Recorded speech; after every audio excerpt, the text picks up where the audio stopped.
आप देख रहे हैं गांव जंक्शन का वीकली बुलेटिन। मैं हूं श्रेया सिंह और बुलेटिन की शुरुआत करते हैं देश भर के करोड़ों किसानों को समर्पित एक बड़े अभियान से, जिसकी शुरुआत भगवान जगन्नाथ की पावन धरती पुरी से हुई है। गांव-गांव पहुंचेगी तकनीक, खेती बनेगी शक्ति। 29 मई से 12 जून तक चलने वाला विकसित कृषि संकल्प अभियान अब देश भर के गांव-गांव तक पहुंचेगा। केंद्रीय कृषि मंत्री शिवराज सिंह चौहान ने उड़ीसा के पुरी से इसका शुभारंभ किया और कहा, भारत को दुनिया का फूड बास्केट बनाना है। इस महाअभियान के तहत 2170 टीमें 700 से अधिक जिलों और 65,000 गांवों में पहुंचेंगी। लक्ष्य है 1.5 करोड़ किसानों से सीधा संवाद। अभियान में ICAR, राज्य सरकारें, KVK और 113 कृषि संस्थान मिलकर भाग ले रहे हैं। अभियान के उद्घाटन से पहले कृषि मंत्री ने भगवान जगन्नाथ के दर्शन किए और कहा, अब वैज्ञानिक लैब नहीं लैंड तक पहुंचेंगे और किसानों के साथ मिलकर फसल उत्पादन क्षमता बढ़ाएंगे। कृषि संकल्प अभियान पूरे देश में शुरू किया है और मंशा यही है कि विज्ञान और किसान दोनों मिल जाए, वैज्ञानिक और किसान, और आपस में मिलकर विचार करें। एक तरफ शोध है, रिसर्च है, दूसरी तरफ खेत में काम कर रहा है, लेकिन जो कठिनाइयां आती है उसको जब तक खेत में नहीं जाएंगे, गांव में नहीं जाएंगे, तब तक समझ नहीं सकते। तो इसी मंशा से प्रधानमंत्री जी के आशीर्वाद से ये अभियान आज हम प्रारंभ कर रहे हैं। इस अभियान में किसानों को खरीफ फसलों की आधुनिक तकनीकों, मृदा स्वास्थ्य कार्ड के सही उपयोग, संतुलित उर्वरकों और सरकारी योजनाओं के बारे में जानकारी दी जाएगी। साथ ही उनसे फीडबैक भी लिया जाएगा। नवीनतम तकनीकों, डिजिटल कृषि और जलवायु सहिष्णु खेती पर जोर देते हुए ये पहल किसानों की आय दोगुनी करने और ग्रामीण अर्थव्यवस्था को सशक्त बनाने की दिशा में क्रांतिकारी कदम है। अब सवाल है कि क्या विकसित कृषि संकल्प अभियान किसानों को तकनीक, जानकारी और सरकारी समर्थन से लैस करने की दिशा में मील का पत्थर साबित हो सकता है?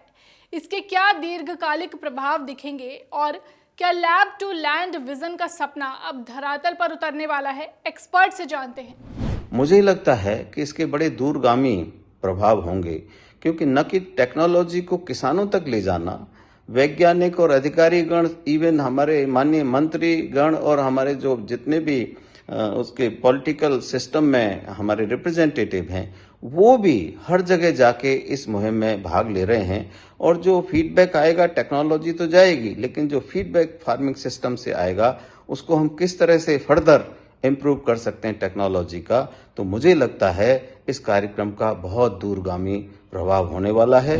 खरीफ 2025-26 के लिए बड़ा ऐलान, MSP में बढ़ोतरी। खरीफ सीजन की शुरुआत से पहले मोदी सरकार ने देश के किसानों को बड़ा तोहफा दिया है। केंद्रीय कैबिनेट ने 14 खरीफ फसलों की MSP में इजाफा किया है। सबसे ज्यादा बढ़ोतरी रागी, कपास, तिल और नाइजर सीड में हुई है। MSP अब उत्पादन लागत से कम 50% ज्यादा तय की गई है, यानी किसानों को उनकी मेहनत का वाजिब दाम मिलेगा। सरकार का फोकस अब धान की खेती को कम कर मोटे अनाज जैसे मक्का और ज्वार की ओर शिफ्ट करने पर है। 14 फसलों की जो MSP बढ़ाई गई है, ये प्राकृतिक संतुलन, किसानों की आमदनी और पर्यावरण जैसे मुद्दों को लेकर जो गंभीर सवाल कृषि क्षेत्र में उठ रहे हैं, उनके समाधान के लिए सरकार का एक सराहनीय कदम है।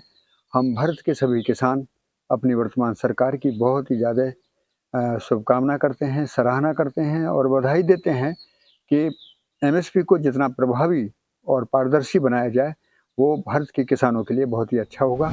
जान लेते हैं सरकार की इस नीति का मकसद क्या है। किसानों की आय दोगुनी करना, फसल विविधता को बढ़ावा देना, कम पानी वाली फसलों को प्राथमिकता देना, ग्रामीण अर्थव्यवस्था को मजबूती देना, मक्का, ज्वार, बाजरा को बढ़ावा देना। मॉनसून ने समय से पहले दी दस्तक। इस बार मॉनसून ने वक्त से 8 दिन पहले केरल में दस्तक दे दी है।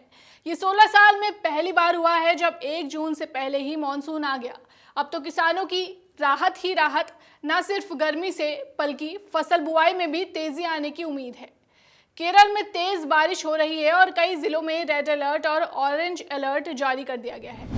बता दें कि अब मौसम की भविष्यवाणी स्मार्ट होने वाली है। IMD अगले 6 महीने में मौसम GPT नाम का AI ऐप लॉन्च करेगा। यह ऐप टेक्स्ट और ऑडियो के जरिए किसानों को उनकी भाषा में मौसम की जानकारी देगा। छोटे किसान सिर्फ 2 बटन दबाकर जान सकेंगे आज बारिश होगी या नहीं। कृषि विकास की नई उड़ान, भारत बनेगा फूड पावर। खाद्यान्न उत्पादन में रिकॉर्ड बढ़ोतरी। केंद्र सरकार ने 2024-25 के लिए खाद्यान्न उत्पादन का अनुमान रिकॉर्ड 35.39 करोड़ टन बताया है। अब भारत चावल उत्पादन में चीन को पीछे छोड़ने की दिशा में बढ़ रहा है। इस बढ़ोतरी का श्रेय दिया जा रहा है बेहतर बीज, स्मार्ट तकनीक और सिंचाई सुविधाओं को। इस रिकॉर्ड उत्पादन से न सिर्फ भारत की खाद्य सुरक्षा मजबूत होगी, बल्कि ग्रामीण अर्थव्यवस्था को भी जबरदस्त बल मिलेगा। अनाज उत्पादन का ताज़ा अनुमान धान के लिए 149.07 मिलियन टन है, गेहूं के लिए 117.50 मिलियन टन, मक्का के लिए 42.28 मिलियन टन, मूंगफली के लिए 11.89 मिलियन टन और सोयाबीन के लिए 15.18 मिलियन टन रखा गया है। अगली खबर किसानों के लिए बड़ी राहत की। केंद्र सरकार ने किसान क्रेडिट कार्ड पर ब्याज छूट योजना को 1 और साल बढ़ा दिया है। यानी योजना वही, भरोसा पहले से ज्यादा, किसानों की जेब में राहत और खेतों में उम्मीद की फसल।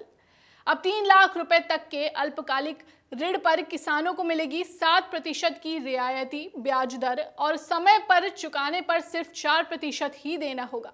देश के 7.75 करोड़ से ज्यादा केसीसी खाता धारकों को इसका सीधा फायदा मिलेगा। सरकार ने इसके लिए जरूरी फंड को भी मंजूरी दे दी है। 4 वर्षों में सबसे ज्यादा गेहूं खरीद। भारत में गेहूं की बम्पर फसल और रिकॉर्ड सरकारी खरीद से अब आयात की जरूरत नहीं रही। एफसीआई ने इस साल 29.7 मिलियन टन गेहूं खरीदा, जो पिछले 4 साल में सबसे ज्यादा है। इससे देश का भंडार 44 मिलियन टन तक पहुंचने की उम्मीद है। सरकार ने साफ किया है, न कोई आयात होगा, न ही आयात शुल्क में कटौती। वहीं निर्यात पर रोक जारी रहेगी। धान का उत्पादन भी 8% बढ़कर 14.90 करोड़ टन पहुंचा है, जिससे भारत चीन को पीछे छोड़ने की राह पर है। खेतों से विदेश तक कृषि निर्यात रच रहा इतिहास। चालू वित्त वर्ष में भारत के कृषि और प्रसंस्कृत खाद्य निर्यात में शानदार उछाल देखने को मिला है। अप्रैल 2025 में निर्यात 15% बढ़कर $2.13 बिलियन हो गया है। चावल निर्यात 13% बढ़ा, फल सब्जियां 30% और मांस पोल्ट्री उत्पादों में 16% की वृद्धि देखने को मिली है। सामान्य मानसून से चावल उत्पादन और निर्यात में और तेजी की उम्मीद की जा रही है। वैश्विक बाजार में भारत का दबदबा कायम है। योगी सरकार की कोल्ड चेन क्रांति, खेत से मंडी तक। उत्तर प्रदेश में कोल्ड चेन क्रांति की शुरुआत हो चुकी है। योगी सरकार ने फल सब्जियों की बर्बादी रोकने के लिए नई कोल्ड चेन नीति लॉन्च की है। पीपीपी मॉडल के तहत छोटे कोल्ड स्टोर और 100 नए गोदाम बनेंगे। इससे किसानों को बेहतर दाम, व्यापारियों को कम नुकसान और ग्रामीण अर्थव्यवस्था को मजबूती मिलेगी। 2025-26 में फल सब्जी निर्यात में 20% वृद्धि की उम्मीद। सहकारी समितियों के जरिए रोजगार के नए अवसर भी खुलेंगे। चलिए अब बात मौसम के हाल पर। पिछले हफ्ता शुष्क था और इस हफ्ता भी कभी कभी शुष्क ही रहेगा। टेम्परेचर तो हाई रहेगा, लेकिन बीच में कहीं आंधी तूफान के वजह से ज़्यादा हवा के साथ हल्का फुल्का बारिश होने का संभावना है इस हफ्ते में, अगले 5 दिन में। और मैक्सिमम टेम्परेचर रहेगा 37 to 38 डिग्री और मिनिमम तापमान, रात का तापमान ये रहेगा 27 to 28 डिग्री और बादल भी रहेगा। और अधिकतम रिलेटिव ह्यूमिडिटी 90% रहेगा और न्यूनतम 60 से 75% रहेगा। आइए कृषि एक्सपर्ट से भी जान लेते हैं कि इस मौसम में फसलों को लेकर किसान क्या सावधानियां बरतें। धान की खेती की तैयारी के लिए किसान भाई अभी आप नर्सरी की तैयारी कर रहे हैं। बहुत सारे किसान भाई अभी बीजों की भी प्लानिंग कर रहे हैं कि क्या उन्हें लगाना है, कौन सी बीज बोना है। आपकी मिट्टी की जांच कैसी, उसकी रिपोर्ट के आधार पे अपनी प्रजातियों का चयन करें। अपने नज़दीकी कृषि विज्ञान केंद्र, कृषि विश्वविद्यालय के वैज्ञानिकों या कृषि अधिकारियों से संपर्क करके अपने बीज की उपलब्धता को सुनिश्चित कर लें। बीज उत्पादन करना है या अन्न के लिए उत्पादन करना है, यह भी पहले से प्लान कर लें। नर्सरी आपको एक स्वस्थ जगह पे, साफ़ सुथरी जगह पे आपको नर्सरी तैयार करनी है। थोड़ा रेस्ड बेड, 1 फीट ऊंचा बेड हो, जिसको पूरी अच्छी तरीके साफ़ सफाई करके उसमें भी आप चाहे तो रासायनिक खाद NPK और या तो देसी खाद आप डाल करके उसमें बेड बनाएं। और बेड बनाने के बाद जो बीज आप लगा रहे हैं, बीज को उपचारित जरूर करें। गाजर से चमका बुलंदशहर। क्या आपने कभी सोचा है कि कोई किसान अपनी फसल को हवाई जहाज पर बैठकर बेचने जा रहा हो? बुलंदशहर के कर्नल सुभाष देसवाल 1500 एकड़ में गाजर की खेती करते हैं और खेत पर ही एक हाईटेक प्रोसेसिंग प्लांट चला रहे हैं। यहाँ हर घंटे 5 टन गाजर की धुलाई, पॉलिशिंग और पैकिंग होती है, जो अंतर्राष्ट्रीय मानकों के अनुसार तैयार होती है। अब वे गाजर के बाद स्वीट कॉर्न और चुकंदर की खेती पर भी काम कर रहे हैं और जल्द निर्यात की तैयारी में है। वीडियो में देखिए उनकी कहानी, लिंक डिस्क्रिप्शन और कमेंट बॉक्स में है। वीकली बुलेटिन में फिलहाल बस इतना ही। अगले हफ्ते शनिवार शाम 5 बजे हम फिर हाजिर होंगे ग्रामीणों, किसानों और महिलाओं के सरोकार से जुड़ी खबरों के साथ। तब तक के लिए बने रहें गांव जंक्शन के साथ। नमस्कार।